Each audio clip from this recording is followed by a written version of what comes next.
बिस्मिल्लाहिर्रहमानिर्रहीम। अस्सलाम वालेकुम। कैसे हैं व्यूअर्स? ठीक हैं। जब आज हम एक बड़ा अहम टॉपिक डिस्कस करने जा रहे हैं कि जो आम रूटीन में पढ़ते हुए हम कुछ और समझते हैं लेकिन एक्चुअली वो कुछ और है।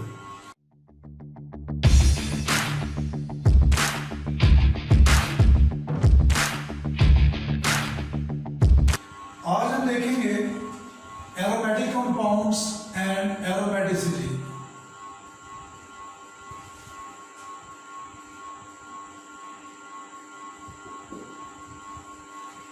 एरोमेटिक कंपाउंड्स, ये वर्ड लिया गया ग्रीक वर्ड अरोमा से।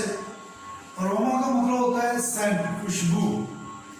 तो एरोमेटिक कंपाउंड शुरू में समझा गया कि ऐसे कंपाउंड्स जिनकी खास स्मेल हो, खास ऑडोर हो, दे आर कॉल्ड एरोमेटिक। फिर पता चला कि बड़े सारे ऐसे कंपाउंड्स हैं कि जिनमें खास कोई ऑडोर नहीं है लेकिन वो एरोमेटिक हैं, और बड़े सारे सेंटेड कंपाउंड्स हैं कि जो एरोमेटिक नहीं है। तो साइंसदानों ने एरोमेटिक कंपाउंड्स की डिस्टिलेशन करके, डिकम्पोजिशन करवा के ये पता चलाया ऐसे कंपाउंड जिनमें बेंजीन का रिंग हो, एक रिंग या एक से ज्यादा रिंग्स हो, they are called aromatic compounds. लेकिन आज हम जानते हैं कि कुछ ऐसे कंपाउंड्स हैं कि जिनमें बेंजीन का रिंग होना भी जरूरी नहीं है लेकिन वो एरोमेटिक कंपाउंड्स हैं। जैसे ये एक आपके सामने में आयन ड्रॉ, ये बड़ा स्केच है जी बच्चों, एरोमेटिक कंपाउंड एक आयन का जो सबसे सिंपल एरोमेटिक कंपाउंड है।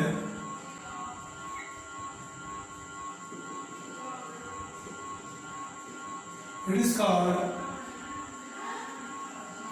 साइक्लोप्रोपीनियम आयन। इट इज एरोमेटिक, लेकिन साफ जाहिर है सामने आपके इसमें कोई भी बेंजीन का रिंग नहीं है। बेंजीन का रिंग नहीं है लेकिन ये एरोमेटिक है। एरोमेटिक होने के लिए जरूरी नहीं है कि बेंजीन का रिंग हो। आज हमने एरोमेटिक कंपाउंड्स को दो मुख्तलिफ कैटेगरीज में डिवाइड किया है, एक बेंजाइड और एक नॉन बेंजाइड। बेंजाइड एंड नॉन बेंजाइड, बेंजीन वाले और बेंजीन के बगैर। बेंजाइड तो जैसे बेंजीन खुद है, जैसे ये फिनोल है, जैसे बेंजोइक एसिड है, they are called benzoid. Non benzoid में जैसे कुछ आयन्स हैं, जैसे आपके सामने आयन है, ये नॉन बेंजोइड है। जैसे हमारे पास यहां पे है जो बच्चों पायरिडीन, जैसे furan, they are aromatic compound but they are non benzoid. आज हम देखने जा रहे हैं कि क्यों ऐसे कंपाउंड्स भी जिनमें बेंजीन का रिंग नहीं है, दे आर कॉल्ड एरोमेटिक। दरअसल आज एरोमेटिक का जो वर्ड है उसके मीनिंग्स बदल चुके हैं। आज एरोमेटिक का मतलब सेंटेड कंपाउंड्स नहीं है। आज एरोमेटिक का मतलब बेंजाइड कंपाउंड्स नहीं है। आज एरोमेटिक का लफ्जी मतलब अगर हम देखें, आज की दुनिया में मॉडर्न केमिस्ट्री में एरोमेटिक कंपाउंड या एरोमेटिसिटी का मतलब होता है ऐसे कंपाउंड्स के जो है तो unsaturated but they are highly stable. आज जब हम बात करते हैं एरोमेटिसिटी तो उसका मतलब दे आर स्टेबल, इतने स्टेबल हैं कि उनको हम आसानी से तोड़ नहीं सकते, आसानी से वो रिएक्ट नहीं करते टूट के। तो एरोमेटिक कंपाउंड्स को आज हम चंद एक प्रॉपर्टीज की बुनियाद पे देखते हैं। अच्छा भाई, आज मॉडर्न वर्ल्ड में, मॉडर्न केमिस्ट्री में एरोमेटिक का मतलब ऐसे कंपाउंड जो साइक्लिक हों, जो अनसैचुरेटेड हो। sp2 हाइब्रिडाइज्ड हो जिनमें कार्बन एटम्स sp2 हाइब्रिडाइज्ड हो, कोप्लेनर हो जिनमें कॉन्जुगेटेड डबल बॉन्ड्स हो और जो ओबे करें हक्कल्स रूल को, जिनके अंदर delocalised pi electron system, they are called aromatic compounds. Cyclic unsaturated जिनमें डबल बॉन्ड्स आ जाए, सिंगल बॉन्ड ना हो, बस sp2 हाइब्रिडाइज कार्बन हो, एक ही प्लेन में हो, डबल बॉन्ड अल्टरनेटिव हो, इस तरह से कॉन्जुगेटेड डबल बॉन्ड्स हो, हक्कल रूल को ओबे करते हो और उनमें डीलोकलाइज पाई इलेक्ट्रॉन सिस्टम, यानी उसके पाई इलेक्ट्रॉन किसी दो खास एटम के दरमियान ना हो, दे आर कॉल्ड एरोमेटिक। इसमें कहीं भी ये जिक्र नहीं आया कि जिनमें बेंजीन रिंग हो। बेंजीन रिंग का होना एरोमेटिक कंपाउंड्स के लिए जरूरी नहीं है। Benzene ring is not required for the aromatic compounds. For aromaticity these 6 points are required. ये आपको ध्यान में रखना है। इनमें बाकी चीजें तो बड़ी इजी हैं, हम डिस्कस करेंगे मेन हक्कल्स रूल को। हक्कल रूल का मतलब यह है कि number of pi electrons 4n + 2 के इक्वल हो।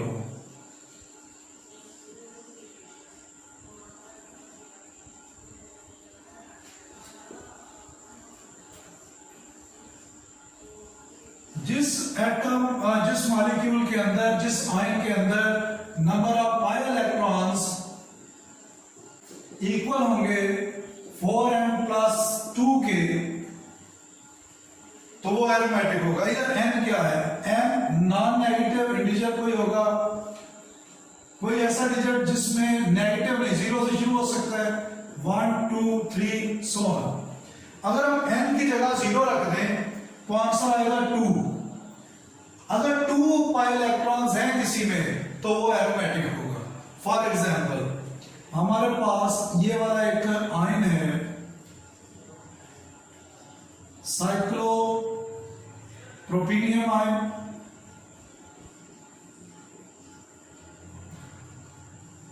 ये साइक्लिक है, कोप्लेनर है, डीलोकलाइज्ड पाई इलेक्ट्रॉन, यानी पाई इलेक्ट्रॉन पूरे रिंग के साथ है, किसी दो एटम के दरमियान नहीं, और इसमें टोटल जो पाई इलेक्ट्रॉन है वो सिर्फ 2 है। ये देखिएगा साइक्लोप्रोपीन ये होती है, यह साइक्लोप्रोपीन। अगर यहां पे एक H नेगेटिव रिलीज किया जाता है, हाइड्राइड आयन निकाला जाता है, तो ये बन जाता है साइक्लोप्रोपीनियम आयन। साइक्लोप्रोपीनियम ion obeys हक्कल rule. कैसे? इसमें 2 पाई इलेक्ट्रॉन्स हैं। अगर मैं n की जगह 0 रख दूं और इस फार्मूले से कैलकुलेशन करूं 4 × 0 + 2 = 2, तो जिसमें 2 पाई इलेक्ट्रॉन्स आ गए तो वो ओबे करता है हक्कल रूल को और वो एरोमेटिक है। हक्कल रूल सबसे अहम क्राइटेरिया है किसी भी कंपाउंड की एरोमेटिसिटी को चेक करने के लिए। अगर हम बेंजीन को जाते खुद देखते हैं, बेंजीन में जो नंबर ऑफ पाई इलेक्ट्रॉन्स हैं वो है 6। क्या इस फार्मूले में 4n + 2 कुछ भी रखने पर आंसर 6 आ सकता है? अगर हम n की जगह 1 रखते हैं तो हमारे पास आ जाएगा 4 × 1 + 2 6। तो जिसमें 6 इलेक्ट्रॉन्स हो पाई इलेक्ट्रॉन तो एरोमेटिक हो। सिंपली इससे पता चलता है कि पाई इलेक्ट्रॉन 4 के मल्टीपल से 2 ज्यादा होंगे, n 0 1 2 3 4 so on हो सकता है। इसी तरह से हमारे पास कुछ हेट्रोसाइक्लिक कंपाउंड्स हैं, इनको देखना है कि कैसे ये एरोमेटिक है। हमारे पास यहां पे कंपाउंड है जी पाइरिडीन।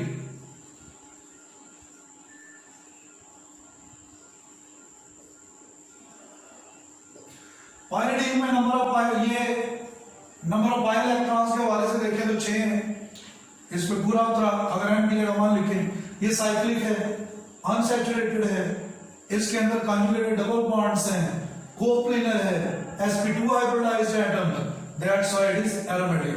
हालांकि ये बेंजीन का पूरा रिंग यहाँ, ये तो हेटेरोसाइक्लिक है, इसमें नाइट्रोजन आ गया। अगर हम देखते हैं फ्यूरॉन को, फ्यूरॉन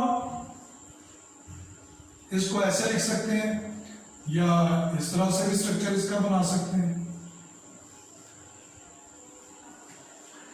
इसमें नंबर ऑफ पाई इलेक्ट्रॉन्स कितने हैं?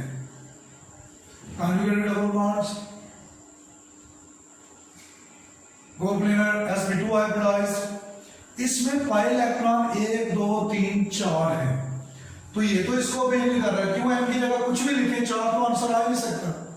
4 के मल्टीपल से 2 ज्यादा होना चाहिए, यानी या 2 हो या 6 हो या 10 हो या 14 हो या 18 हो। 4 के मल्टीपल से 2 ज्यादा हो पाई इलेक्ट्रॉन, फिर एरोमेटिक। लेकिन यहाँ पे तो 4 है। दरअसल क्या होता है, यहाँ पे ऑक्सीजन का एक लोन पेयर इन्वॉल्व हो जाता है पाई सिस्टम के साथ, वो पाई इलेक्ट्रॉन्स के तौर पे डीलोकलाइज्ड इलेक्ट्रॉनिक सिस्टम का हिस्सा बन जाता है। बिल्कुल ऐसा ही होता है पायराउंड में, यहां पे नाइट्रोजन है,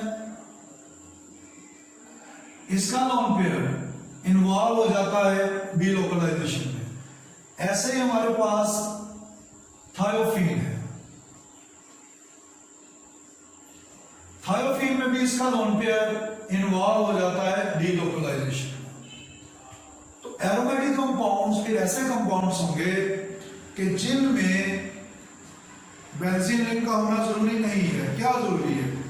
वो साइक्लिक हो, अनसैचुरेटेड हो, कोप्लेनर हो, sp2 हाइब्रिडाइज्ड कार्बन एटम्स हो, फिर इसके अलावा हकर रूल को ओबे करते हो। हकर रूल का मतलब क्या है कि उनके अंदर जो पाई इलेक्ट्रॉन्स हैं, उनकी तादाद 4n+2 के अकॉर्डिंग हो। 100% तो ये सब पे अप्लाई नहीं होता, लेकिन मोस्टली हकर रूल के अकॉर्डिंग हम देखते हैं 4n+2 के according number of pi electrons हो। n इधर क्या है? n 0 1 2 3 so on, non negative कोई भी डिजिट हो सकता है। अगर 0 इधर पुट करें तो 2, जैसे साइक्लोप्रोपीनियम आयन, वो इसलिए एरोमेटिक है, साइक्लिक है, कोप्लेनर है, sp2 हाइब्रिडाइज्ड एटम्स हैं, और उसमें 2 पाई इलेक्ट्रॉन्स हैं जो इस फार्मूले के अकॉर्डिंग है। अगर n की जगह 0 पुट किया जाए तो बिल्कुल एक्जैक्टली इस फार्मूले के ऊपर वो पूरा उतरता है। आज अगर हमारे सामने कोई एरोमेटिक कंपाउंड का नाम ले तो उसका मतलब होगा हाईली स्टेबल कंपाउंड्स।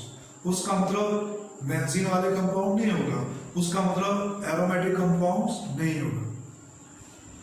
मेरा ख्याल है कि ये बड़ी सिंपल चीजें हैं, इनसे आपका एरोमेटिक का कॉन्सेप्ट काफी हद तक बेहतर हो चुका होगा। ठीक है व्यूअर्स, अल्लाह हाफिज, बाकी इंशाल्लाह फिर आ जाएंगे।